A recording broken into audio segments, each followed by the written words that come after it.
کسی کے بچے پڑھتے ہوں گے، کسی کا کچھ ہوگا، کسی کا بزنس ہوگا، کسی کو ویزے کی ضرورت ہوگی۔ ہم نے جو میٹنگ بھی کی وہ ہمیں ایکسٹرا ٹائم دیا گیا، جیسے البروک کے ساتھ ہماری لوگر کے ساتھ آدھی گھنٹے کی میٹنگ تھی، 1 گھنٹے تک چلتی رہی، ٹھیک ہے، انہوں نے باقی اپنا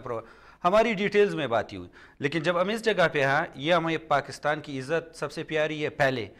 کیونکہ جب ہم نے ادھر دیکھا کہ ہمیں الگ کر کے ہم ادھر اپنے پاسپورٹ ایز اے سینیٹر اور MNA اور خالی 6 آدمیوں کو 400 کی کرو سے الگ کر کے ان کو اسکریننگ کے لیے، یہ امتیازی اور یہ انسانی حقوق کی بھی خلاف ورزی ہے، انسانی حقوق کی بھی خلاف ورزی ہے۔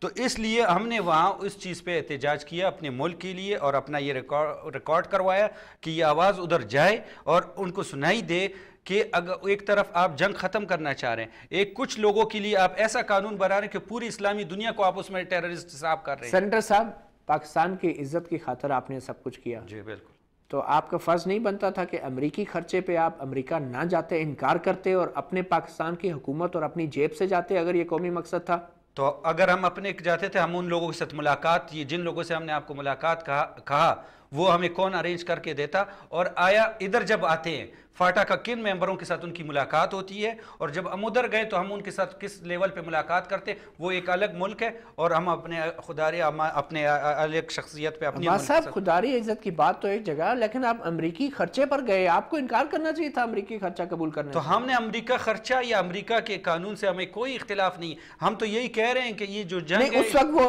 عزت اور اس وقت وہ کہاں گئی، وہ جو ہے قومی وقار کہاں گیا جب آپ ایک غیر ملکی، آپ ایک سینیٹر ہیں، پاکستان پارلیمنٹ کے ایک معزز رکن ہیں، بالکل میں اور آپ اپنی جیب سے اور حکومت کو کہتے کہ وہ آپ کا بندوبست کرتی، امریکی خرچے پہ اچھا حکومت ہماری کیا بندوبست کرتی کہ وہاں ہماری لوگر کے ساتھ آپ میٹنگ رکھیں، آپ ہماری البروک کے ساتھ میٹنگ رکھیں، آپ ان کے ساتھ ہماری میٹنگ سے ریکویسٹ کی؟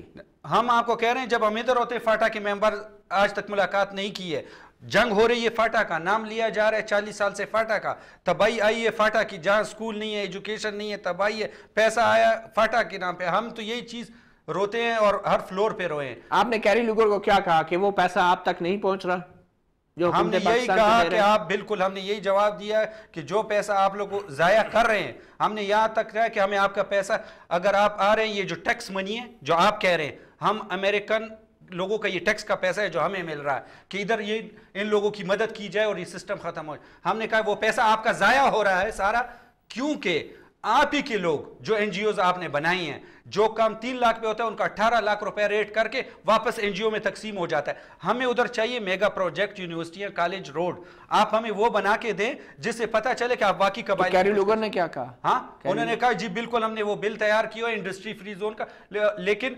ہم نے کہا وہ تو 6-7 سال سے آپ بات کر رہے ہیں، کریں گے آپ کب؟ کہتے ہیں اسی لیے آپ لوگوں کو بلایا کہ ہم سمجھے کہ اصلا مسئلہ حل کیسا ہو۔ کیری صاحب نے آپ کو یقین دہانی تو کرا دی، ابھی ہم مزید اس گفتگو جاری رکھیں گے ایک مختصر وقفے کے بعد، اور جب واپس آئیں گے تو ہم